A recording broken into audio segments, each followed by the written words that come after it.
As long as I was going after the crooks that didn't have badges, I was everybody's hero. This is your co-host, Jonathan. So before we jump into it, you may notice that this is actually a repeat series from an interview we did with journalist extraordinaire Hugh Aynesworth just about over a year ago. And right now, Vic and I are very busy preparing our next couple series, and it's taking a lot more time than we thought. So, with that being said, we're going to play some of our absolute favorite interviews and episodes from the past year and a half. So without further ado, here is part 2 of 3 of Mr. Hugh Aynesworth. How did you first get involved with Henry Lee Lucas? Well, I was really selling the Bundy book, the first one. I've been on TV shows in New York, and L.A., Washington, and I was coming home. I'd just gotten home. A friend of mine, a journalist in New Orleans, Richard Angelico, called and said, "What do you think about this Lucas guy?" I said, I don't know. What, Lucas who? He told me, he says he's killed all kinds of people, and they've got him on trial up in North Texas. I thought you'd be there. And I said, well, I've been a little busy, but I'll look into it. And I got to calling around with police contacts I had and other newsmen, and it seemed as though he was saying even then he'd killed dozens to begin with. And then a couple, 3 days later, got up to 100, as I recall. But I called a couple of cops, and they said, well, look, I don't know. I haven't talked to him, but what he says, it seems to check out. And I still couldn't believe it. When I found out he had a 4th grade education, and I just couldn't believe it. I just left Bundy, 3 or 4 years of Bundy, and here was an intelligent guy, and he'd done all these things. I couldn't imagine a 4th grader doing that many or many at all. And never leaving any evidence. Right. Never being seen. No forensic evidence was even mentioned yet. That came along later. People made up some evidence. But I thought, I called the sheriff, and he said, well, I can't talk to you, but he said, if I was you, they're going to take him to Denton, Texas. If I were you, I'd go see who I could talk to there. Now, do you remember what sheriff this was? I do not know. Okay. I knew nobody in Denton County. All right. Oh, the sheriff that I called up there, it was, gosh. Oh, that's okay. I was just wondering if you knew. Long Dog, what was his name? Something Dog. I talked to him once before, but anyway, I decided that I'd try, and I called around. I found out who had been named his attorney or to represent him, and he was coming there within the week. So I called the guy, I never heard of him, and he said, hey, aren't you the guy that wrote that Bundy book? I just finished that. And I thought, wow, that's what luck is. Calling card. So I went up and met Tom Whitmore, and we spent 3 or 4 hours, and then he wanted to talk about Bundy more than he did want to talk about his client. But I said, well, what about this? What about that? And he said, yeah, I can't get you in there. They won't let any press near there. 2 or 3 hours later, he said, let's go try. I'll try to get you in. And luckily, there was no activity at the Denton County Courthouse or jail. One guy was sitting there watching television, watching a movie, didn't want to be bothered. And he knew Tom, the lawyer, so he said, oh, come on, I'll take you, but wait a minute, this is a good part right here. I thought, boy, I'm in luck. This guy's interested in something else. So he takes us in, and it was the most bizarre interview, I guess. One of the most, not entirely the most. Here was this guy, dirty clothes. The aroma in that cell was just unbelievable. Obviously, the toilet had backed up. Obviously, he hadn't bathed in days. And it was horrendous. But I was there for a purpose. I had to sit on a cot.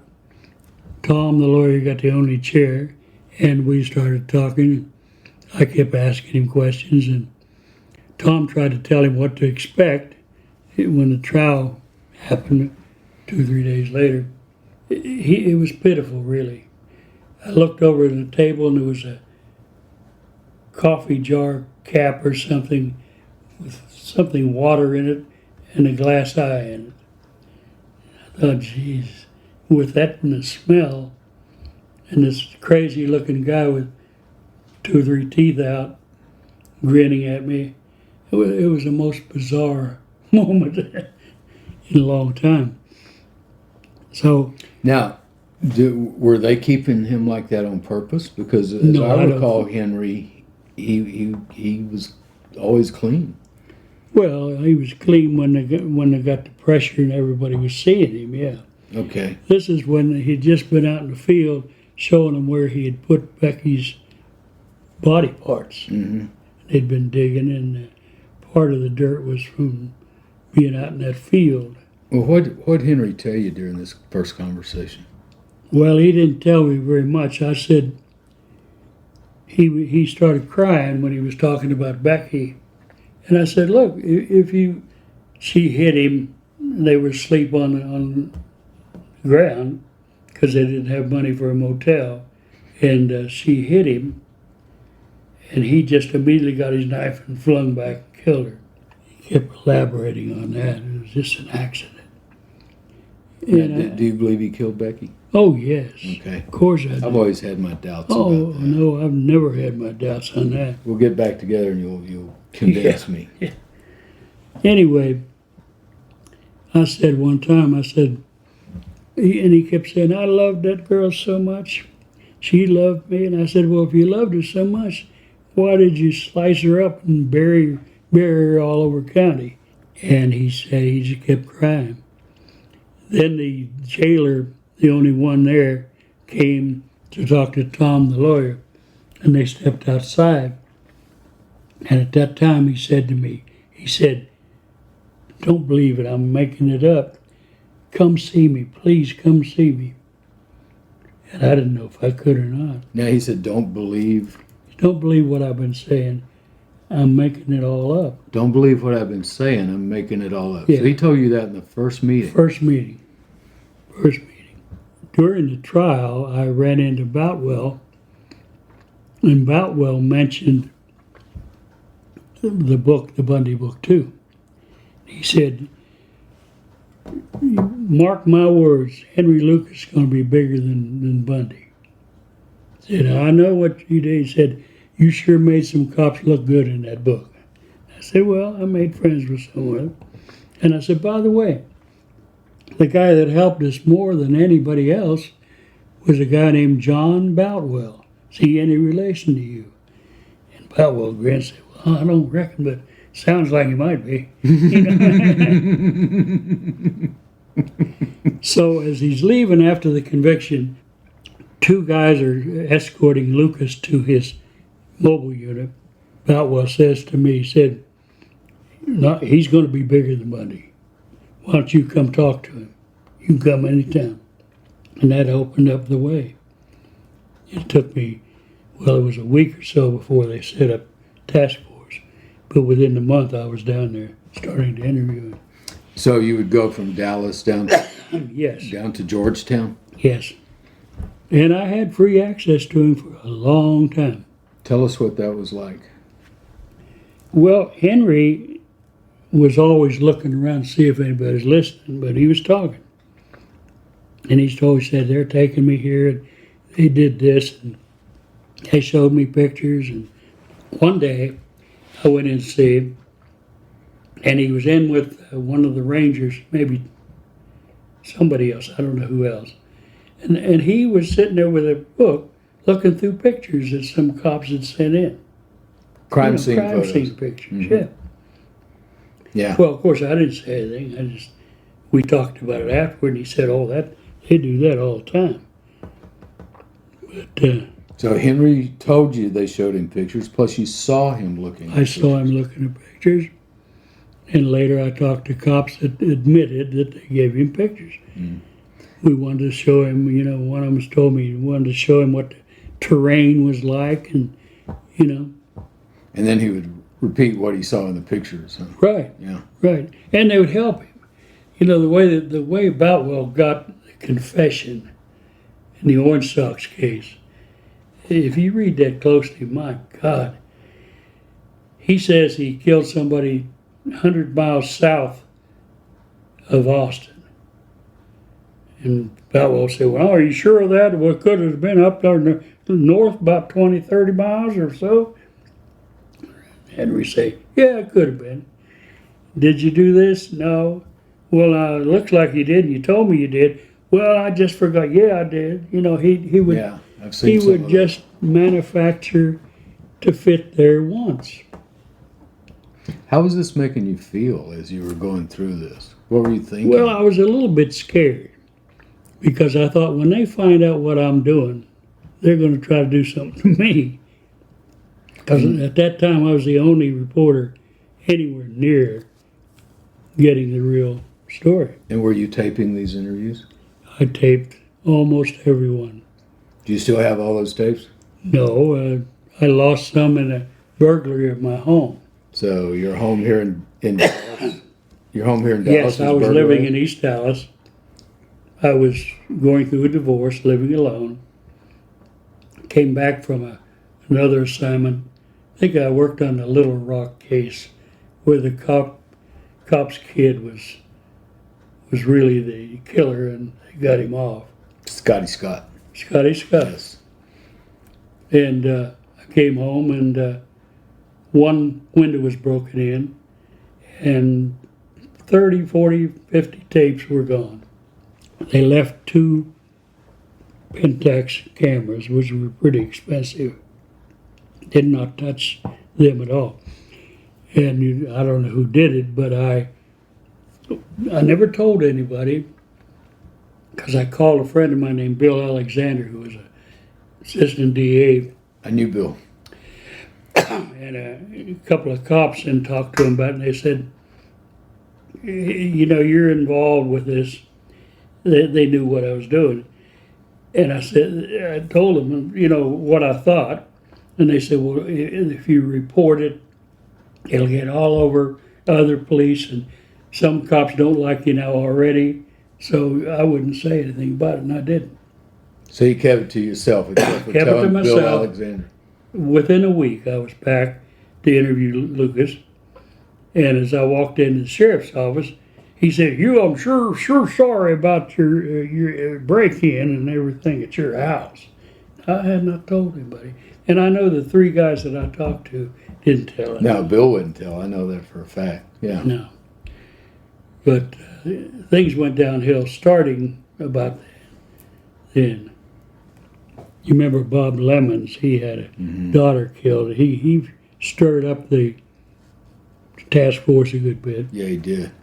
Let's just for a second. Let's go back to the tapes. I want to make sure I got this right. Excuse me. You had tape recorded all of these interviews. Everyone. And then when you were in Arkansas working on the Scotty Scott case, which was involved with Lucas, Lucas took that case and they got a policeman's son free of a murder charge. Right. He had already been convicted. Yeah. Yeah, because Scotty Scott. And so then And you're he's up there. free today. He's free today still. Then you come home and your house has been burglarized. There's a window broken out. Expensive cameras left, not taken, but your Henry Lucas tapes were taken. Yes. Did they find all of them? No. Okay. Did you continue to see Henry after that? Oh, yeah. Okay. Yeah, I did. Even though Boutwell by then probably knew what was on the tapes. He probably knew what was on the tapes, but after I told the newspaper, where was the trial on Sox? San Angelo? No? I can't remember. Close. Anyway, I told the reporter that he was innocent, that these witnesses from Florida were telling the truth, and that I could prove it. Shouldn't have done it, but I was so mad at Boutwell. They called me in and told me, you sound like you're not on our side. And I said, well, what makes you think that? I just had an opinion, and the reporter asked me, and I told him. Well, that's when they started bringing in other book writers. they brought in a guy that was a reporter for the Austin paper, later became the flack or the PR guy for the Mike Rangers. Cox. Mike Cox. I used to call him the whore for the Texas Yeah, Rangers. they brought him in. Bob, Not a journalist at all. no, Bob Prince brought in a car dealer from Waco, and he spread a little Johnny money. Dodd. Yeah, Johnny Dodd. He spread a little money around. That didn't work out too well. No, it didn't. Matter of fact, Prince ultimately during our grand jury got called on the carpet Did he? for that book deal that he got Lucas to sign with Johnny Dodd. Yeah, yeah. And the Prince was going. They signed it at I the got state- nothing to do with it. I Yeah. had nothing to do with it. And they signed it at the state Rangers headquarters, didn't they? Yeah, in Waco, the Ranger Hall of Fame Yeah. Museum and offices in Waco. Yeah. And Johnny Dodd was an assistant constable and was friends Yeah. with Prince. Might have even been related to Prince in some way. I can't remember. And you know the other one, what was the other one? The sheriff wrote the foreword to this horrible book about them going all over the countries, several countries, kidnapping kids and killing them. The Hand of Death. Right. Yes. He made $300 or $400 for writing a little Yeah. entree to that. Boutwell did. Yes, he did. Yeah. Tell So I us. told him, I said, look, you can bring in all the people. He called me, Boutwell did, said, Henry doesn't want to see you anymore. And I said, well, I'm coming down, and I need to talk to you and him. I did. I went down the next morning, and I told him, and Prince was there with him. Do you have anybody with you? No. Oh, you're a brave man. Well, I didn't think they could get me in broad daylight. Anyway, I said, look, you can bring in whoever you want and then let access to anyone you want, but if you then won't let me, you're in for a heap of trouble. And they said, well, we don't take threats very seriously. I'll tell you one of the funniest though, and you know all about this, is when I brought the Japanese crew there. Tell us about that. That was so hilarious. I got a call from a friend of mine who's Japanese, and he had friends that worked for a main TV outfit in Tokyo. And Henry Lucas was claiming he killed people all over the world. And so I said, well, I don't know whether the sheriff's good humor or not, but I'll make the entree. So I asked the sheriff one day when we were having a good time, this was before the burglary and all, I said, you know, this is going to be worldwide interest. I know these Japanese people, they probably like to come and talk to you about it. And Henry. He said, yeah, oh, that's good, yeah, tell him okay. So within a week, we brought a 4-man Japanese TV crew in. And I sat with him. I have pictures of all of us together. And they were talking to him, and I was sort of leading Henry along. I said, well, Henry, tell him about this, tell him about that. Knowing he could never tell the same story twice. Boutwell was sitting there and grinning, you know, and they were shooting pictures of him and everybody. One time he looked over at this one Japanese guy, lead reporter, and said, I got some in your country, you know. And that everybody sort of looked around, and they said, "Oh, it's on them. It's on. Yes." Boutwell knew he was in trouble then, so we'd been there a couple of hours, and in fairness, they had no more questions really. He said, "How'd you like to go out and see the scene where Henry killed the Orange Sox?" Well, naturally. They're going crazy. Yes. Oh, yeah. Can we really? Yeah. So we all went out there, and it was so funny. There was a caravan of 3 or 4 cars. The DA was there. Boutwell was there. Henry was there. Me and the Japanese were there, all along the road and looking down and saying, that's where Orange Sox was. Just amazing. Was Ed Walsh the DA then? Yes. Okay. Yeah, he was hoping to run for something big. He wanted to run for AG. Yeah. Yeah, he wanted to take on Maddox.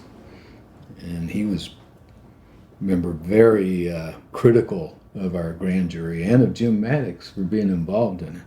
Yeah.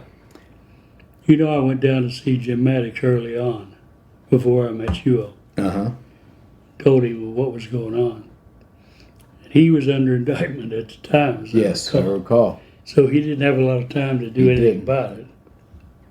When I went to visit with Maddox after it first started, when I was with my involvement, which was way after yours, and we had come up, we didn't know about the work you were doing yet, and we'd come up with at least 11 or 12 that we knew he couldn't have done. And so I realized I'm in over my head with this, Texas Rangers, all that. So Yeah. I went and shared it with Jim Maddox. And Maddox told me then, he said, you're not the first one I've heard this from.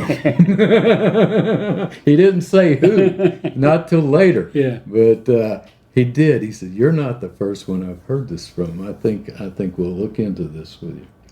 And that's when Maddox joined forces. Matter of fact, Jonathan and I are going to go, we're still trying to firm up the dates, but since Jim is dead now, Marta Maddox, his wife, remembers a lot of this. And we're going to go down and talk to Marta about what she remembers about Jim's involvement, because he was under a lot of pressure too.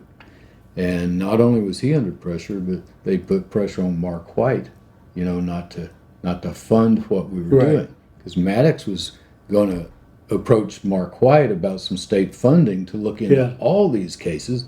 And before Maddox could even get back to Austin, Mark White called a press conference and said, there's going to be no money for this. None. No state money is going to be expended. And we went, oh, he's been gotten to. What was the head of the Rangers' name? Back then? He had just come from the FBI. Oh, you're talking Jim Adams. Jim Adams. Jim Adams, yeah. Yeah, his head of the Rangers and the state police. I got a little worried at one point, and I thought, I got to go talk to him. Mm-hmm. So I did. In fact, Paula went with me. We were dating then. She went down with me. And I said, look, this investigation is not a legitimate. You're only seeing one side of it, and this guy's making it up. Oh, I can't. And I had worked with this guy when he was with the FBI. He had helped me on a couple stories. And he said, Hugh, you just don't understand. And I said, look, I do understand. Somebody's not paying attention in your shop. Mm-hmm. And he kept telling me, he said, well, we've got this evidence in this case, evidence in that case. I said, no, you don't. Because it's already been disproven. Well, I haven't been informed of that. It was a wasted hour, really. When I met with Jim Adams, we had already done some of our grand jury, had compiled tons of documents. We had your newspaper article,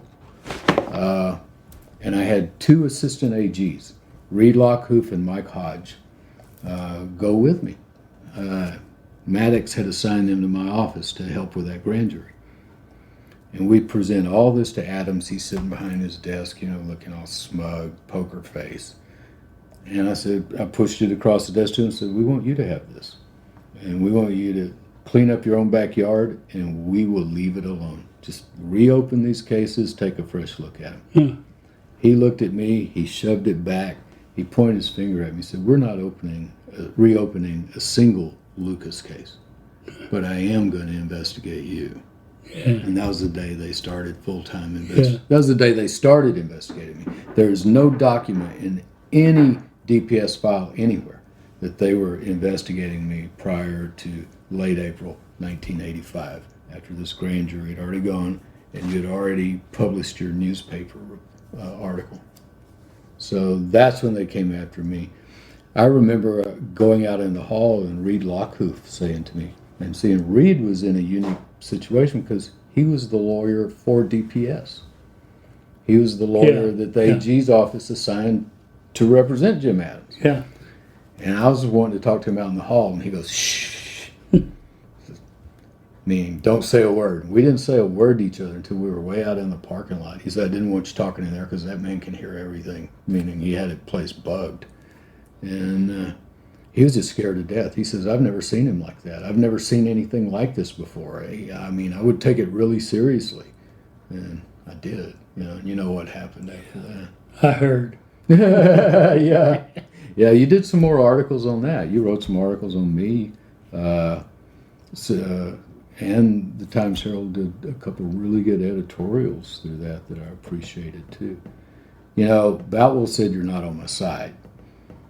The thing is, with people like me and you, though, there's only one side, and that's what's the truth. Right. Yeah, what's the truth? And right now, 30 years later, there's still people that don't want to know what the truth is. That is true. Tell me about Clemmy and your involvement, how you met Clemmy, because I remember the first time I met Clemmy and she found out we had been talking with you, she was angry about that. She didn't like that. She said, I don't like that Hugh Aynesworth. Now, she started liking you later, but at that time, she didn't care for you. Tell us about that. I hadn't been with her more than 3 times in all of this. And the way that I went to Henry, told him I wanted to do a book, and he talked to her, and he said, well, now she needs money for her Christian ministry. Mm-hmm. Will you give her a percentage? And I said, yeah, give her 5%. And I said, but you have to understand that I got no money up front. I have no publisher, and it'll be years, 2 years at least, before there's any money in sight. And he said, oh, okay. But later he came and he said, she really needs some money. Could you make it 10%? I said, sure, no problem. But I repeated, I said, the way it works, unless they give you a big advance, which we don't have, because nobody believes we've got a story, there's no money until the book comes out. Okay, so I agreed to 10%. He later came back, wanted 15%. And I said, Henry, I've told you there's no money. No, let's stop. Let's just stop this. And that's the extent of our agreement. And I never met with her about any percentage. The impression I got from talking with Clemmy was that Boutwell had convinced her not to like you. Oh, I feel that's certain. That's certain. Yeah, and he was the key to her access to Henry. He told her that you and I were both against law enforcement. Yeah. Whatever that means, against law enforcement. Yeah. So I don't, and I've never been against law enforcement. I haven't either. I've even spoken at the FBI Academy. There you go. I just like good law enforcement.